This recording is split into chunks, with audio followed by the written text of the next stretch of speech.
Welcome to Rajasthan जी की trending. दोस्तों स्वागत है आप सभी एनिमल अटेंडेंट पशु परिचर भर्ती परीक्षा 2023-24 की तैयारी करने वाले सभी अभ्यर्थियों का राजस्थान जी की ट्रेंडिंग के यूट्यूब चैनल पर। दोस्तों ये अपना राजस्थान जीके का 20वां मॉडल पेपर है पशु परिचर के लिए। जी हाँ साथियों, राजस्थान जीके का 20वां मॉडल पेपर है पशु परिचर एग्जाम के लिए। ठीक है, अगर आपने 19 मॉडल पेपर अभी तक नहीं देखे तो डिस्क्रिप्शन बॉक्स में लिंक दिया गया है। इस वीडियो के नीचे आप जब क्लिक करोगे तब आपको एक लिंक मिल जाएगा प्लेलिस्ट का, जाकर के सभी वीडियो को एक बार चेक जरूर करना, क्योंकि महत्वपूर्ण प्रश्नों का संग्रह मैंने यहाँ पे आपके लिए तैयार किया है। ठीक है, तो चलिए बिना किसी विलंब के शुरू करते हैं। पहला प्रश्न आपकी स्क्रीन के सामने है कि एक ही आंदोलन के प्रणेता कौन थे। जी हाँ साथियों, एक ही आंदोलन के प्रणेता कौन थे?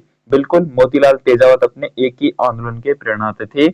गोविंद गुरु इसमें गलत आंसर आ जाएगा, कहीं आप गोविंद गुरु टिक करके आ जाओ। ठीक है, तो एक ही आंदोलन के प्रणेता आपसे पूछ ले तो मोतीलाल तेजावत आपको बताना है। मेजा बांध आपसे पूछ रहा है किस नदी के किनारे या फिर किस नदी पर स्थित है मेजा बांध, तो आपको बताना है कोठारी नदी पर। जी हाँ, कोठारी नदी पर अपने स्थित है मेजा बांध। ठीक है, कोठारी नदी पर स्थित है मेजा बांध। अगला है कि ई वेस्ट रिसाइकलिंग पार्क बनाया जाएगा। बजट 2022-23 की बात के अनुसार दोस्तों ई वेस्ट रिसाइकलिंग पार्क अपने बनाया गया है अपने जयपुर में। ठीक है, कहां पे? जयपुर में। चलिए, इंपॉर्टेंट प्रश्न तो यह है साथियों कि जयपुर में हवा महल का निर्माण किसके शासनकाल में हुआ था। तो आप सबको पता होगा कि जयपुर में हवा महल का जो निर्माण करवाने वाले थे वो एकमात्र थे सवाई प्रताप सिंह। जी हाँ साथियों, सवाई प्रताप सिंह के द्वारा करवाया गया था जयपुर के हवा महल का निर्माण। सवाई जयसिंह इसमें गलत आंसर आ जाएगा। जिसका भी सवाई जयसिंह है वो अपनी गलती स्वीकार कर ले और इसको सही कर ले। सवाई प्रताप सिंह राइट आंसर आ जाएगा। अगला है पांचवा, राजस्थान संघ का प्रधानमंत्री कौन बना। तो राजस्थान संघ का जो पीएम था दोस्तों, प्रधानमंत्री था, वो कौन बना था? अगर आपने एकीकरण को पढ़ा है तो आपको इसका सही जवाब देने में कोई भी हिचकिचाहट नहीं होगी। तो गोकुल लाल असावा। जी हाँ, गोकुल लाल असावा राजस्थान संघ के प्रधानमंत्री थे। ठीक है, राजस्थान संघ के प्रधानमंत्री थे गोकुल लाल असावा। छठा प्रश्न है कि राजस्थान संगीत नाटक अकादमी कहाँ स्थित है। तो दोस्तों राजस्थान संगीत नाटक अकादमी आपसे पूछ ले कहाँ पे है, तो आपको बताना है जोधपुर में। जी हाँ साथियों, जोधपुर में अपने राजस्थान संगीत नाटक अकादमी स्थित है। राजस्थान संगीत नाटक अकादमी अपने जोधपुर में स्थित है। चलिए, अगला प्रश्न है कि निम्न में से कौन सा कवि नहीं है, ऐसा प्रश्न आपसे पूछ रहा है। तो निम्न में से कौन सा कवि नहीं है, इसके बारे में अपन को बताना है। दोस्तों बात करें वैसे तो इनमें से सभी ही कवि हैं, सभी ही कवि हैं। जैसे विजय सिंह पथिक हो गया, जनन व्यास हो गया, माणिकलाल वर्मा हो गया, जनार्दन राय नागर हो गया। ठीक है, वैसे तो ये सभी कवि हैं, लेकिन फिर भी हम इस प्रश्न को ऐसे ही रहने देते हैं, क्योंकि कई बार ऐसे प्रश्न भी पूछ लिए जाते हैं कि जहां पे ऑप्शन सारे ही सही होते हैं। ठीक है, तो कुछ ऐसे प्रश्न हमने इसलिए साझा किए हैं क्योंकि आपको पता चले कि किस प्रकार से एक दो प्रश्न ऐसे भी आ जाते हैं जिनको आपको छोड़ देना चाहिए, उनको आपको छोड़ देना चाहिए। इस तरह से आपको गलत नहीं करके आना है। ठीक है, तो इसमें देखिए कह रहा है निम्न में से कौन सा कवि नहीं है, तो विजय सिंह पथिक भी अपने हिसाब से कवि हैं, जनन व्यास भी अपने हिसाब से कवि हैं, जनार्दन राय नागर भी कवि हैं और माणिकलाल वर्मा भी कवि हैं। स्वतंत्रता सेनानी के साथ साथ कवि भी रहे हैं। ठीक है, चलिए अगला प्रश्न है राष्ट्रीय बकरी अनुसंधान संस्थान। जी हाँ साथियों, अब आपको इसका जवाब देने में हिचकिचाहट जरूर संभव होगी। ठीक है, क्यों होगी? क्योंकि कई बार अपन से भेड़ अनुसंधान संस्थान पूछ सकता है।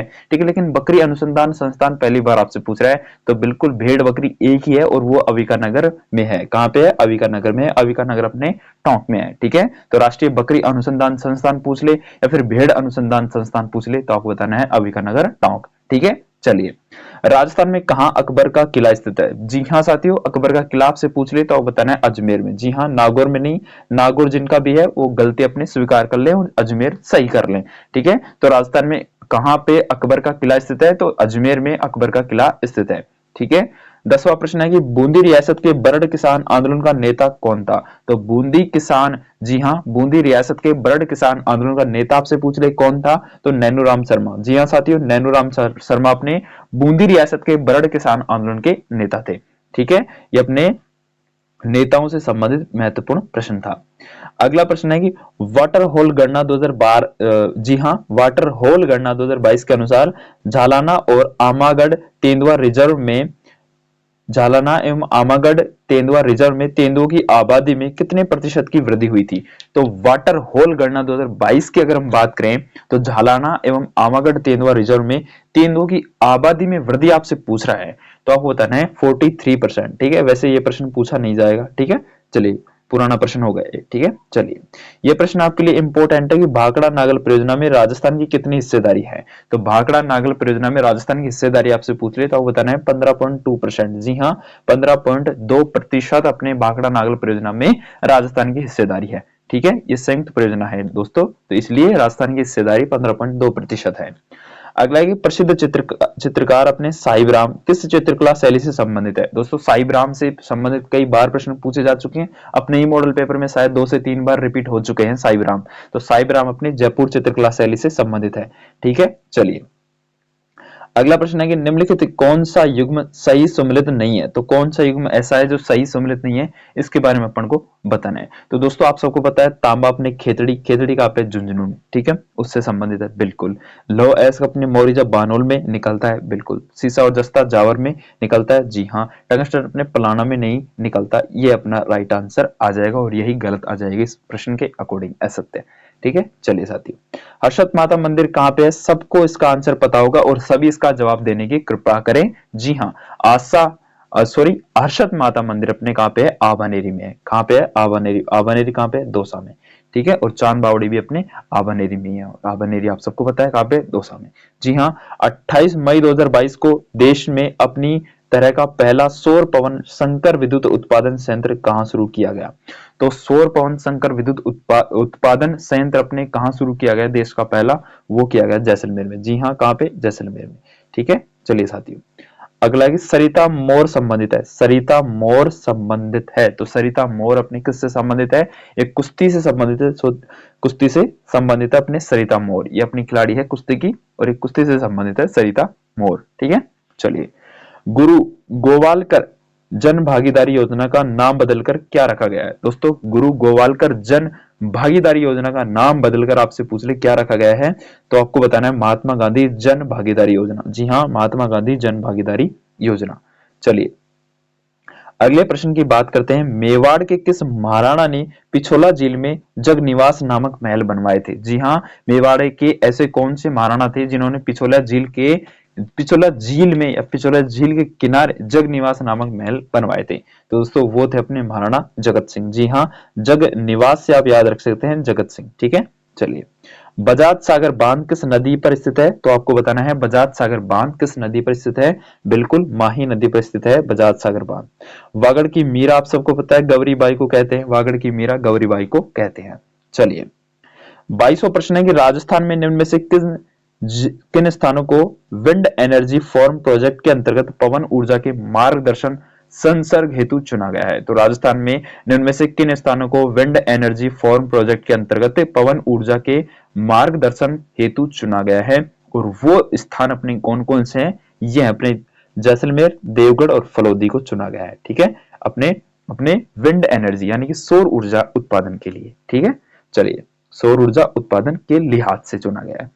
निम्न स्थानों में से किसे ताम्रवती नगरी के नाम से जाना जाता है। तो इस प्रश्न का जवाब आपको देना है, ताम्रवती नगरी के नाम से किस सभ्यता स्थल को जाना जाता है। और बिल्कुल ही सरल प्रश्न है और कई बार एग्जाम में पूछा जा चुका है। जी हाँ, आहड़ सभ्यता को ताम्रवती नगरी के नाम से जाना जाता है, ठीक है। चलिए, अगला है कि वह वृक्ष जिनसे कत्था निकाला जाता है। तो कत्था किस वृक्ष के माध्यम से निकाला जाता है। जी हाँ, खैर के वृक्ष से कत्था निकाला जाता है और राजस्थान में प्रमुखतः पाया जाता है खैर का वृक्ष, ठीक है।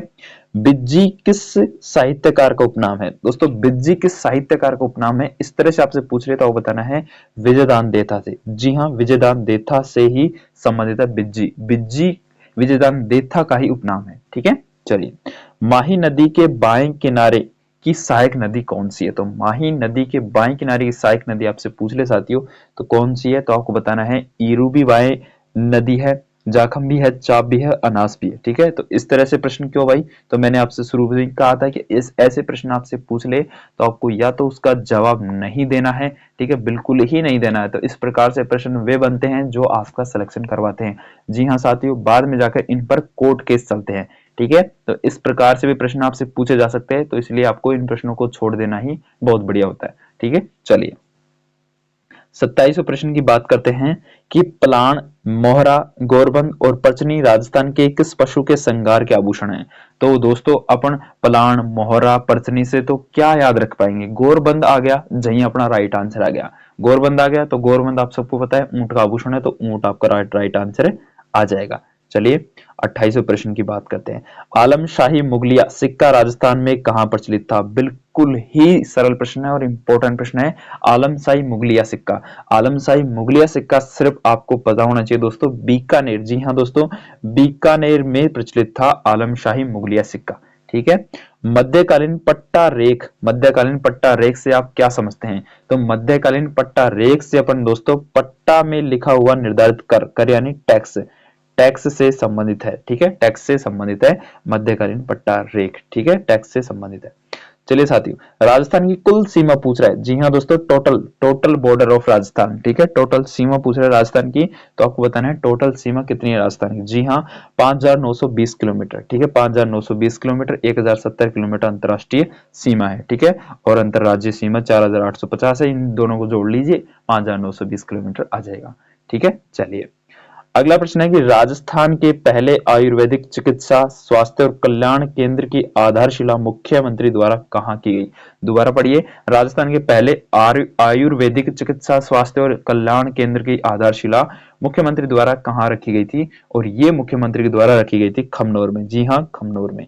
ठीक है, चलिए बनास त्रिवेणी, जी हाँ, बनास नदी त्रिवेणी संगम का निर्माण किन नदियों के साथ करती है? बिल्कुल ही सरल प्रश्न है। त्रिवेणी संगम क्या होता है? तीन नदियों के संगम को त्रिवेणी संगम कहा जाता है, यानी कि तीन नदी जहां पे मिलती है उसको ही त्रिवेणी संगम के नाम जाना जाता है। तो बनास कौन कौन सी नदियों के साथ त्रिवेणी संगम बनाती है, इसके बारे में अपन को बताना है। तो दोस्तों बेड़ाच और मेनाल, दो तो ये और बनास खुद। ठीक है, बेड़ाच और मेनाल, बेड़च और मेनाल और अपने बनास, ये तीन नदियों के साथ अपने बनास नदी अपने त्रिवेणी संगम बनाती है। धन्ना भगत के गुरु कौन थे? जी हाँ साथियों, धन्ना भगत के गुरु आपसे पूछ रहा है, तो धन्ना भगत के गुरु थे रामानंद। जी हाँ, रामानंद थे। ठीक है, कबीर नहीं थे, रामानंद थे। राजस्थान राज्य का प्रथम विश्वविद्यालय जिसने 8 जनवरी 2022 को अपना 75वां स्थापना दिवस मनाया, तो दोस्तों राजस्थान का कौन सा विश्वविद्यालय है जिसकी स्थापना दिवस अपने 8 जनवरी को आती है? इस तरह से आप इस प्रश्न को ले सकते हैं, और वह है राजस्थान विश्वविद्यालय। ठीक है, राजस्थान विश्वविद्यालय की स्थापना 8 जनवरी को हुई थी। ठीक है, चलिए भगत पंथ के प्रतिपादक, जी हाँ, बिल्कुल ही सरल प्रश्न और इसका सही जवाब आप सब दोगे। जी हाँ, गोविंद गिरी इसका राइट आंसर आ जाएगा, भगत पंथ के प्रतिपादक। ठीक है, स्वतंत्र बामिनी की रचना किसने की? तो स्वतंत्र बामिनी की रचना किसकी है भाई, बता दीजिए, सबको बताना है। तेज कवि जैसलमेर की। जी हाँ, तेज कवि जैसलमेरी की अपने स्वतंत्र बामिनी रचना है।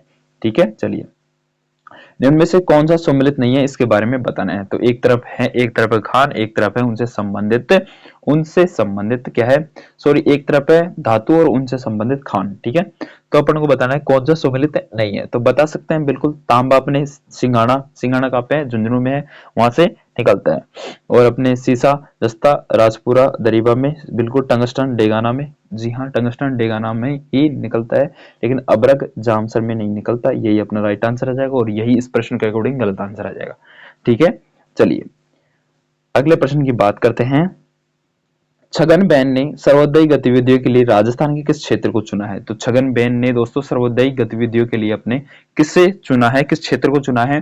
तो वो चुना है अपने खींचन गांव जोधपुर को चुना है। ठीक है, खींचन और जोधपुर। ठीक है, खींचन गांव अपने कहां पे, जोधपुर को चुना है छगनबैन ने सर्वोदयी गतिविधियों के लिए। इस प्रश्न को आप याद रख सकते हैं। ठीक है, 2021 में राजस्थान के कौन से जिले में द्वितीय न्यूनतम 1% क्षेत्र है? तो 2021 में राजस्थान का ऐसा कौन सा जिला है जिसमें द्वितीय न्यूनतम 1% है? और वो जिला है दोस्तों अपने राजस्थान का चूरू। जी हाँ, चूरू जिले में सबसे कम स्थान, यानी दूसरे स्थान पर आता है सबसे कम वनों में। ठीक है, पहले में जैसलमेर, दूसरे में चूरू।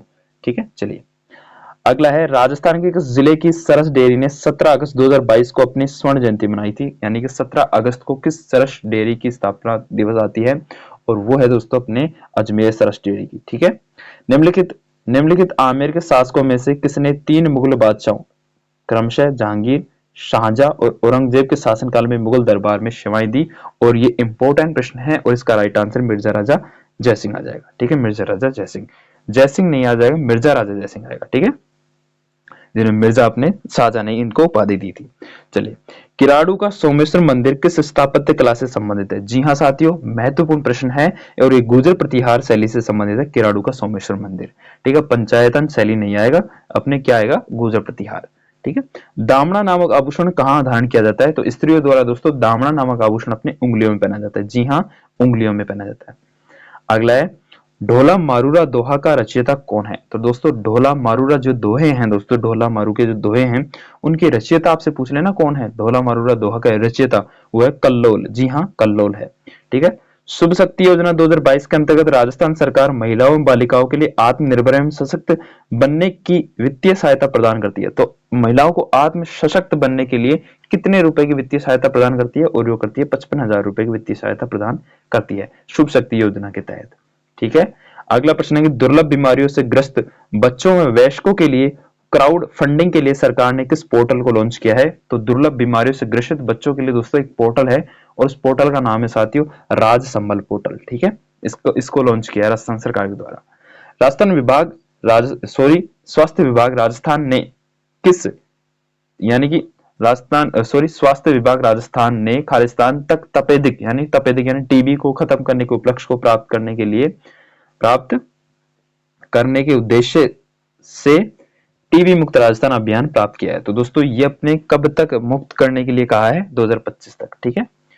राष्ट्रीय स्तर का फोरेंसिक साइंस संस्थान शुरू किया जाएगा। तो राष्ट्रीय स्तर का फोरेंसिक साइंस संस्थान दोस्तों अपने कहां पे शुरू किया जाएगा? जोधपुर में शुरू किया जाएगा। ठीक है। अगला है कि किस झील का निर्माण 1891-92 के दौरान अकाल राहत कार्यों के तहत करवाया गया था? और झील का नाम आप सबको पता है, फॉय सागर झील आ जाएगा। ठीक है। और आज के इस वीडियो का अंतिम प्रश्न है दोस्तों, लास्ट प्रश्न, जगदीप धनखड़ जो राजस्थान के रहने वाले हैं वो भारत के कौन से नंबर के उपराष्ट्रपति हैं? तो भारत के वो हैं दोस्तों अपने 14वें नंबर के उपराष्ट्रपति हैं। तो दोस्तों ये थे अपने राजस्थान जीके के 50 महत्वपूर्ण प्रश्न जो आपकी एग्जाम के लिए 4 चांद लगा सकते हैं। अगर आपको इस पीडीएफ फाइल चाहिए उत्तर समेत तो आप नीचे टेलीग्राम चैनल को ज्वाइन कर सकते हैं, या फिर आपको स्क्रीन पर टेलीग्राम चैनल का नाम दिख रहा होगा, उसको जाकर ज्वाइन कीजिए और चैनल को सब्सक्राइब कर लीजिए दोस्तों, ताकि आपको नई नई वीडियो आपको समय पर उपलब्ध होती रहे। आप अपनी तैयारी को लगातार धार देते रहिए। थैंक यू, धन्यवाद।